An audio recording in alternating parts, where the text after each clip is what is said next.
The Dakar behind the handlebars of a bike is hard, very hard. Winning it is amazing. Winning it 3 times is exceptional.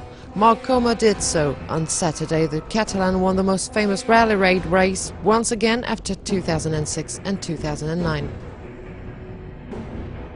He surely did what it takes to perform that way. With 5 stage wins, he has appeared steady, and his lead at the start of the final stage, stage 13, was more than 16 minutes over his runner-up Cyril Desprez.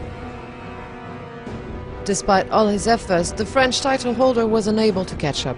The morning of the 4th stage, Desprez got a 10-minute penalty for taking the wrong end of a way zone. This mistake cost him to start chasing Coma all the way.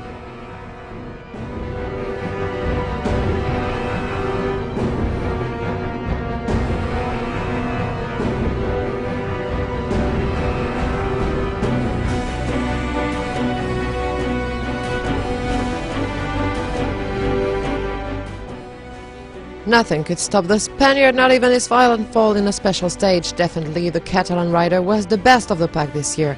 As the calm sportsman he is, he managed to stay ahead of Desprez. He was also able to avoid the traps of a difficult navigation between the white dunes and Fiambala, unlike the Frenchman.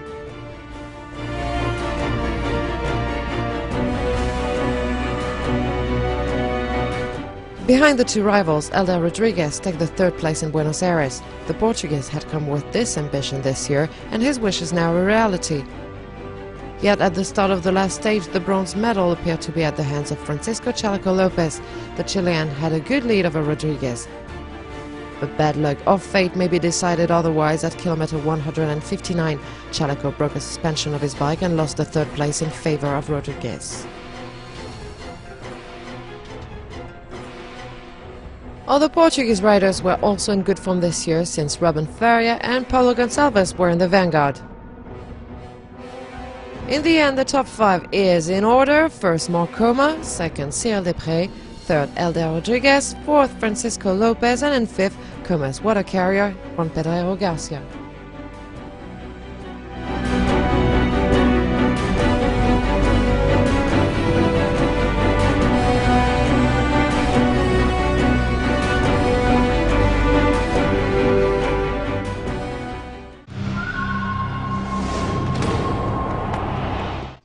Here's a little riddle for you. I'm a car constructor from Germany. My headquarters are in Wolfsburg, and I was created in 1936 by Ferdinand Porsche. And once again I was the major attraction of the Dakar. I am Volkswagen, of course. The figures speak for themselves. Volkswagen proved its reign over this 33rd edition of the rally. After the victories of its drivers Gilles Villiers in 2009 and Carlos Sainz in 2010, once again the top spot of the podium is occupied by a Volkswagen this year.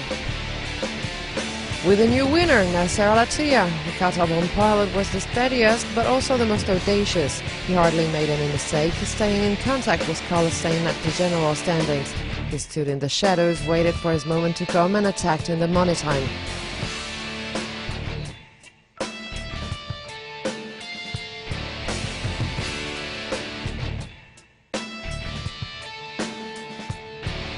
But he also took advantage of the misfortunes of his rivals, Stéphane Peterrancel and Carlos Sainz. The Frenchman was the only one in position to contest the hegemony of Volkswagen, and he probably has some regrets. The BMW pilot was still very close at the end of the first week, but many punctures and mechanical problems made him lose any ambition to win.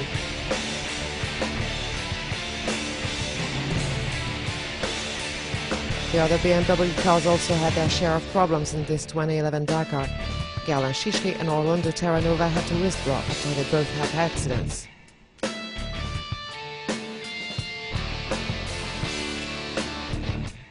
The turning point of these 2 weeks happened in the last kilometers of stage 8. A firm leader until then, Carlos Sainz got stuck in the dunes and was overtaken by Al-Attiyah.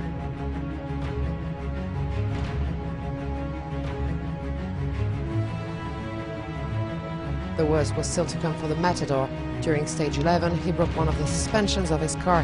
Even if he managed to drive off, the Spaniard lost 1 hour and 9 minutes to fix. In the end, the race has been tight in the first week between the 3 main contenders, Nasser Al-Attiyah, Carlos Sainz and Stéphane Peterrancel. The second part of the rally crowned a new king. He's from Qatar and is now the new boss of the discipline.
always falls. It feels like the end, just pay no mind at all. Keep rolling, rolling, life must go on.